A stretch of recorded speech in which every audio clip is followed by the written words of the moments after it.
नमस्कार दोस्तों, अष्टावक्र गीता के एपिसोड 8 में मैं आपका स्वागत करता हूं।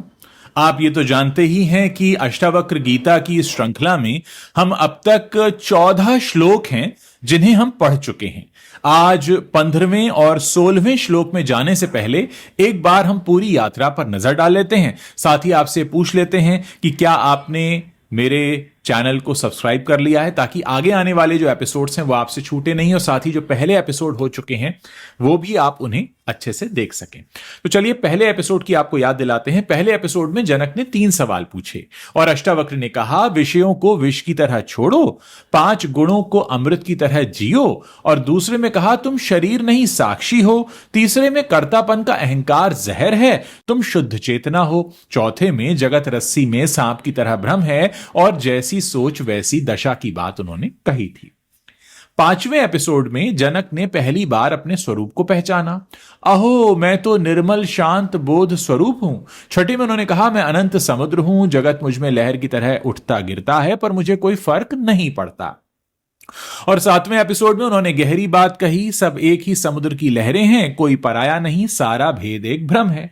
तो अब तक का जो सार है वो ये है कि तुम शरीर नहीं, कर्ता नहीं, लहर नहीं, तुम शुद्ध मुक्त अनंत और सबसे जुड़ी हुई चेतना हो।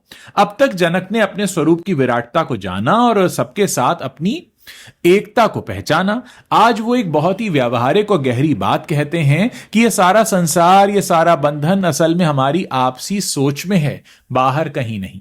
आज का विषय दोस्तों, आज हम जिन 2 श्लोकों को पढ़ेंगे उनमें जनक जीवन का एक बहुत बड़ा रहस्य खोलते हैं कि पूरा संसार, ये पूरा दिखने वाला जगत असल में मन की एक कल्पना है, और मैं, यह चेतना, इस सारी कल्पना से परे अछूता हूं और शुद्ध हूं।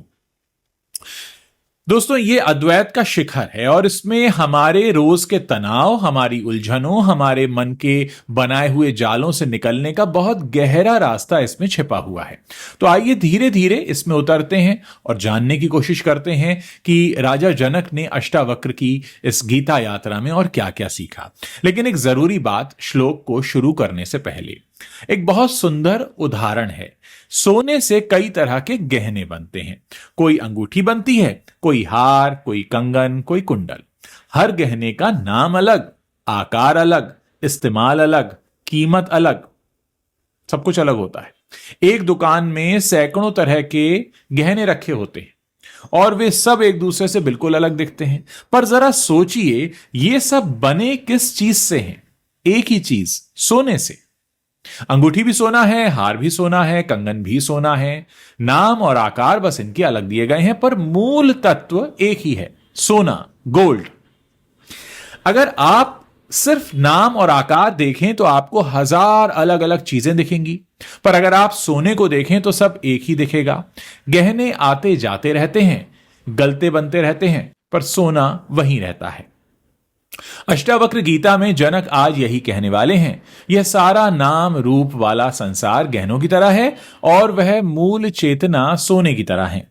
सब कुछ उसी एक चेतना से बना है, और जो सोने को पहचान लेता है वह गहनों के आने जाने से परेशान नहीं होता। तो 15वां श्लोक जो बात कर रहा है वो है कि संसार मन की कल्पना है। शुरू करते हैं। अष्टावक्र उवाच, यथैवादर्श मध्यस्थे रूपेन्त परस्ततुतः सह तथैवास्मिन् शरीरेन्ते परिता परमेश्वरा। इसका अर्थ है, जैसे दर्पण के भीतर दिखने वाला प्रतिबिंब दर्पण के भीतर भी है और बाहर भी है, यानी वह प्रतिबिंब से अलग है ही नहीं, वैसे ही यह परमेश्वर या परम चेतना इस शरीर के भीतर भी है और बाहर भी है, हर जगह व्याप्त है। अब यहां ध्यान देने वाली बात यह है कि इस श्लोक में गुरु अष्टावक्र फिर से बोल रहे हैं जनक को और गहराई में ले जाने के लिए। देखिए क्या सुंदर उदाहरण दिया है। दर्पण के सामने आप खड़े होते हैं तो उसमें आपका प्रतिबिंब दिखता है। वह प्रतिबिंब दर्पण के भीतर दिखता है, पर क्या वह दर्पण से अलग कोई चीज है? नहीं, वह दर्पण ही है, बस एक रूप में दिख रहा है। अष्टावक्र कहते हैं, वैसे ही यह परम चेतना, यह परमेश्वर इस शरीर के भीतर भी है और इस शरीर के बाहर भी है। जैसे प्रतिबिंब दर्पण के भीतर और दर्पण ही है, वैसे ही तुम्हारे भीतर की चेतना और बाहर की चेतना दोनों एक ही हैं। इसका गहरा अर्थ यह है, जैसे तुम भीतर और बाहर कहते हो, मैं और संसार कहते हो, वह असल में एक ही चेतना है, बस दो रूपों में दिख रही है। जैसे एक ही सोना अंगूठी में भी है और हार में भी है, वैसे ही एक ही चेतना तुम में भी है और सारे संसार में भी। तो तुम किसी दूसरे को देखते हो तो असल में तुम वही चेतना देख रहे हो जो तुम्हारे भीतर है। भीतर बाहर का यह भेद सिर्फ दिखावे का है, सच में तो सब एक ही है। अब हम 16वें श्लोक की तरफ बढ़ेंगे। 16वां श्लोक कहता है, जो सब में एक को देखता है। अष्टावक्र उवाच, एकम सर्वगतम व्योम बहिरंत्यर्था घटे नित्यम निरंतरम ब्रह्म सर्वभूत गणे तथा। इसका अर्थ है, जैसे एक ही आकाश हर घड़े के भीतर भी है और बाहर भी, और वह एक ही सब जगह फैला हुआ है, वैसे ही एक ही नित्य अखंड ब्रह्म सभी प्राणियों के भीतर व्याप्त है। यह श्लोक एक और बहुत सुंदर उदाहरण देता है आकाश का, यानी खाली स्थान का। अब जरा कल्पना कीजिए, एक कमरे में 100 घड़े रखे हैं, हर घड़े के भीतर आकाश है, यानी खाली जगह है, और घड़ों के बाहर भी वही आकाश है। अब जब आप कहते हैं घड़े का आकाश, तो क्या वह कोई अलग आकाश है? नहीं, वह वही आकाश है जो घड़े ने घेर लिया है, इसलिए अलग दिख रहा है। अगर घड़ा फूट जाए तो क्या भीतर का आकाश मर जाता है? नहीं, वह तो बड़े आकाश में मिल जाता है, क्योंकि वह कभी अलग था ही नहीं, सिर्फ घड़े की दीवार ने उसे अलग होने का भ्रम दे दिया था। अष्टावक्र कहते हैं, हर प्राणी एक घड़े की तरह है, और हर प्राणी के भीतर जो चेतना है वह उस घड़े के भीतर के आकाश की तरह है। ऊपर से हम अलग अलग दिखते हैं क्योंकि हमारे शरीर की दीवारें अलग हैं, पर भीतर की चेतना एक ही है, वही अखंड नित्य ब्रह्म जो सब में समान रूप से फैला है। और जब घड़ा फूटता है, यानी जब शरीर छूटता है, तो भीतर की चेतना मरती नहीं है, वो बस उस विराट चेतना में मिल जाती है जिससे वो कभी अलग थी ही नहीं। यह मृत्यु के भय का सबसे गहरा इलाज है। घड़ा फूटेगा ये तय है, पर आकाश कभी नहीं मरता। तुम घड़ा नहीं, तुम वह आकाश हो। इन श्लोकों को अब सवाल यह कि आप पूछेंगे कि इनको जीवन में उतारें कैसे। तो ये सबसे जरूरी बात जो मैं करने जा रहा हूं उसको ध्यान से सुनिएगा। ये जो हम कह रहे हैं ना कि सब में एक ही चेतना है, ये बड़ा गहरा बोध है। ये रोजाना की जिंदगी में अब हमें उतारना पड़ेगा। कैसे उतारेंगे? देखिए, पहला तो यह है कि जब भी किसी से मिलें तो एक पल के लिए घड़े और आकाश की बात को याद कर लीजिए। सामने वाला व्यक्ति एक अलग घड़ा है, पर उसके भीतर वही आकाश है जो आपके भीतर है। यह भाव आपके व्यवहार में एक गहरा सम्मान, एक गहरी करुणा भर देगा। क्योंकि जब आप हर किसी से अपने आप को देखने लगते हैं, मतलब अपनी तरह से देखने लगते हैं, तो कठोरता अपने आप पिघलने लगती है। आप कहते हैं सामने वाला तो मैं ही हूं, मेरा ही एक रूप है। दूसरा, जब मृत्यु का या किसी अपने के बिछड़ने का डर सताए तो आकाश वाली बात याद कीजिएगा। घड़ा फूटता है, आकाश नहीं मरता। जो चेतना गई वो मिटी नहीं, विराट में मिल गई। यह भाव मृत्यु के डर को हल्का करता है और बिछड़ने के दुख में एक शांति भरता है। तीसरा, भीतर बाहर के भेद को धीरे धीरे मिटाइए। हम अक्सर सोचते हैं भीतर मैं हूं, बाहर दुनिया है और दोनों में लड़ाई है, पर अष्टावक्र कहते हैं भीतर बाहर एक ही है। जब आप संसार को अपने से अलग दुश्मन की तरह देखना बंद करते हैं तो जीवन की आधी लड़ाई अपने आप खत्म हो जाती है। चौथा, दूसरों के नाम रूप से आगे देखना सीखिए। हम लोगों को उनके नाम, पद, जाति और रूप से आंकते हैं, यानी गहने का नाम देखते हैं, सोना नहीं देखते। एक अभ्यास कीजिए, किसी से मिलते समय उसके ऊपरी परिचय से आगे उसके भीतर की उस चेतना को महसूस करने की कोशिश कीजिए जो आप में भी है। पांचवां, अकेलेपन के पल में आकाश को याद कीजिए। जब बहुत अकेला महसूस हो तो याद कीजिए कि आपके भीतर का आकाश उसी विराट आकाश से जुड़ा है जो हर जगह है, हर प्राणी में है। आप कभी सच में कटे हुए थे ही नहीं। यह भाव अकेलेपन को घोल देता है। अब होता क्या है, हम दोस्तों बहुत सी बातें ना भूल कर जीते हैं, और भूल कर जीते हैं तो उससे फिर नुकसान होता है। तो हम कहां चूकते हैं, क्या हमसे चूक हो जाती है और उस भूल से कैसा नुकसान हो जाता है हमें, अब हम आगे इसकी बात करने वाले हैं।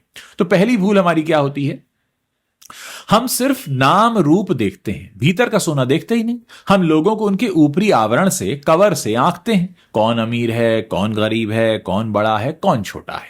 नुकसान यह होता है कि हम कभी किसी से सच में जुड़ ही नहीं पाते, हमेशा सतह पर ही जाते हैं और सतह पर ही रह जाते हैं। और सतह पर बने हुए रिश्ते जो हैं वो बड़े कच्चे होते हैं, जो जरा से झटके में टूट जाते हैं। दूसरी भूल, हम खुद को घड़ा मान लेते हैं लेकिन आकाश नहीं मानते। हम अपनी पूरी पहचान इस शरीर से सीमित रूप से जोड़ लेते हैं। नुकसान यह होता है कि फिर घड़े की हर दरार हमें डराती है और घड़े के फूटने का यानी मृत्यु का डर जीवन भर हमें सताता है। जिसने खुद को घड़ा माना वो जीवन भर टूटने के डर में जीता रहता है। तीसरी भूल, हम भीतर और बाहर के बीच एक दीवार खड़ी कर लेते हैं। हमें लगता है मैं अलग हूं, दुनिया अलग है और मुझे दुनिया से लड़कर जीतना है। नुकसान यह होता है कि हमारा पूरा जीवन एक संघर्ष बन जाता है, एक थकाने वाली लड़ाई जिसमें कभी सच्चा चैन हमें मिलता ही नहीं। चौथी भूल, हम मानते हैं कि हर व्यक्ति सच में अलग है, इसलिए किसी का दुख हमारा दुख नहीं है। इसी भूल से क्रूरता जन्म लेती है, स्वार्थ जन्म लेता है। नुकसान यह है कि दूसरों को चोट पहुंचाकर हमें लगता है कि हम बच गए, पर असल में हम अपने ही आकाश को घायल कर रहे होते हैं। पांचवी भूल, हम बदलते नाम रूप को पकड़कर बैठ जाते हैं और अटल सोने को भूल जाते हैं। जो अटल है सोना, गहने बदलते रहते हैं, यह उनका स्वभाव है, पर हम एक गहने से इतना चिपक जाते हैं कि उसके बदलते ही फिर टूट जाते हैं। नुकसान यह होता है कि हम अस्थाई को, टेम्परेरी को परमानेंट मानने की भूल कर लेते हैं। अस्थाई को स्थाई मानने की भूल में जीवन भर दुखी रहते हैं। हम टेम्परेरी चीजों को परमानेंट मान लेते हैं। अब क्या ऐसी भूल है जो हम ना करें? तो देखिए, जो ये श्लोक मैंने आपको बताए, इन श्लोकों की रोशनी में सबसे बड़ी भूल जो हमें नहीं करनी चाहिए उसको समझ लीजिए। अपनी पहचान इस टूटने वाले घड़े से मत जोड़िए, दुख मिलेगा। हम अपनी पूरी पहचान इस शरीर से, इस नाम से, इस रूप से जोड़ लेते हैं और इसीलिए जब शरीर कमजोर होता है, जब रूप ढलता है, जब नाम को ठेस लगती है, तो हम बिखर जाते हैं। अष्टावक्र कहते हैं, यह भूल मत करो। तुम घड़ा नहीं हो, तुम उसके भीतर का अमर आकाश हो। घड़े की चिंता में अपने आकाशपन को मत भूलो। दूसरी भूल जो नहीं करनी, किसी भी प्राणी को तुच्छ या पराया मत समझिए। जब हर घड़े में वही आकाश है जो आप में है, तो किसी को छोटा क्यों समझना, किसी से घृणा क्यों करना? असल में अपने ही स्वरूप का आप अपमान करेंगे अगर ऐसा करेंगे तो। इस भूल को छोड़ते ही आपका हृदय पूरे अस्तित्व जितना विशाल हो जाता है। आप सबको अपना मानते हैं। अब सवाल यह कि कैसे सारे दुख दूर हो सकते हैं। अब यह सबसे बड़ा सवाल है। इन श्लोकों के प्रकाश में सारे दुख हमारे दूर कैसे हों? अष्टावक्र गीता का उत्तर यहां और भी सूक्ष्म हो जाता है। आज तक हमने जाना कि दुख गलत पहचान से और अलगाव से आता है। आज जनक और अष्टावक्र एक और गहरी परत खोलते हैं। दुख इसलिए है क्योंकि हम बदलते हुए नाम रूप को अपनी असली पहचान मान बैठे हैं और उस अटल अमर आकाश को भूल गए हैं जो हम सचमुच में हैं। देखिए, सारा दुख किसी न किसी बदलाव से जुड़ा हुआ है। शरीर बदला तो बुढ़ापे का दुख, रिश्ता बदला तो बिछड़ने का दुख, हालात बदले तो असफलता का दुख।